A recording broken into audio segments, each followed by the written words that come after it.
Inside and Outside Carlsbad Caverns by Reedworks.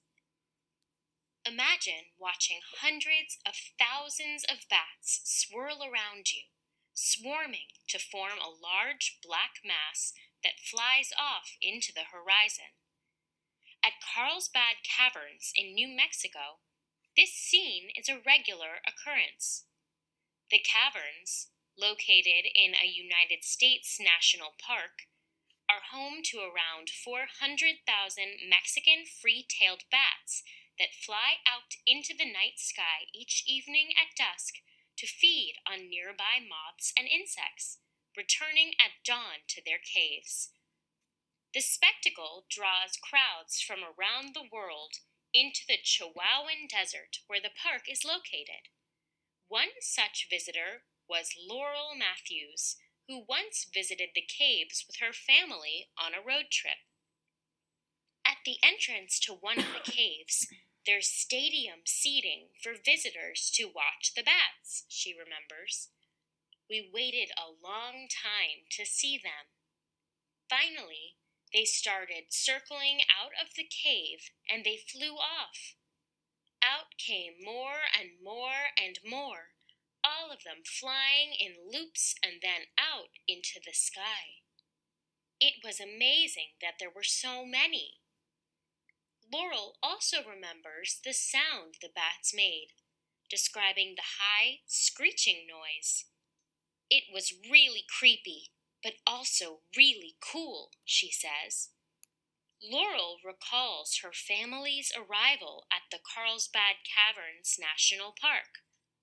It didn't look very spectacular when we first drove in, she admits.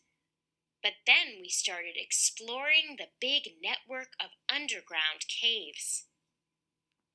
The formation of the caves is a result of a fossilized reef that existed 250 to 280 million years ago in an inland sea that has long since disappeared. Since limestone is typically made up of fragments of coral, a large limestone deposit eventually formed in the area.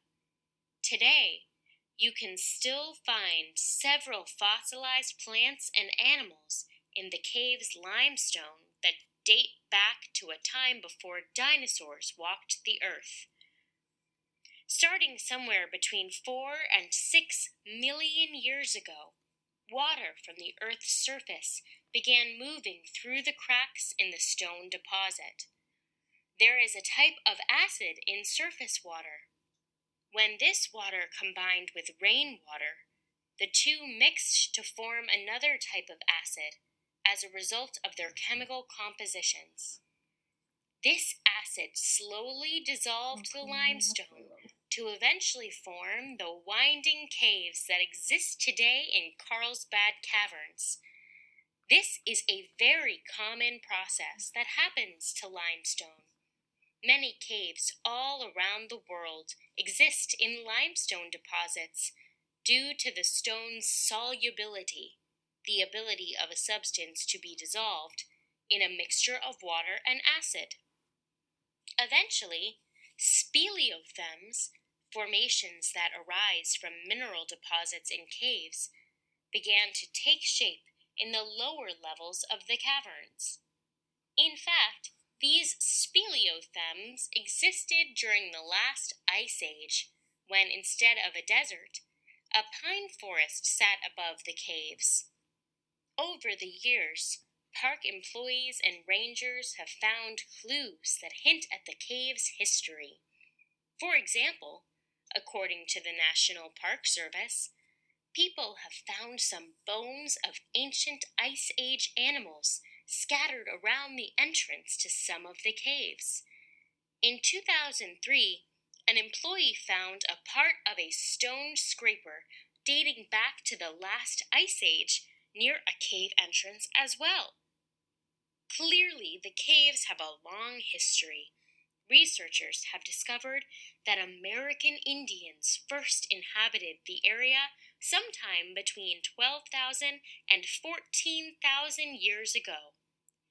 Ever since then, The caves have been explored by several groups, including Spanish explorers in the 1500s, and later by American explorers and guides who drew attention from all across the country to the natural phenomenon. Laurel remembers this phenomenon very well. It took us between 1 and 2 hours to get all the way to the bottom, she says, recounting the windy pathway leading deeper and deeper into the heart of the caves. The park had put in blue and red lights to highlight the beautiful rock formations. Once they reached the bottom, Laurel says that she had to take an elevator to get back to the top. My ears popped so much in the elevator, she remembers. It took a really long time to reach the top. I didn't realize how far down we were until we were on our way back up.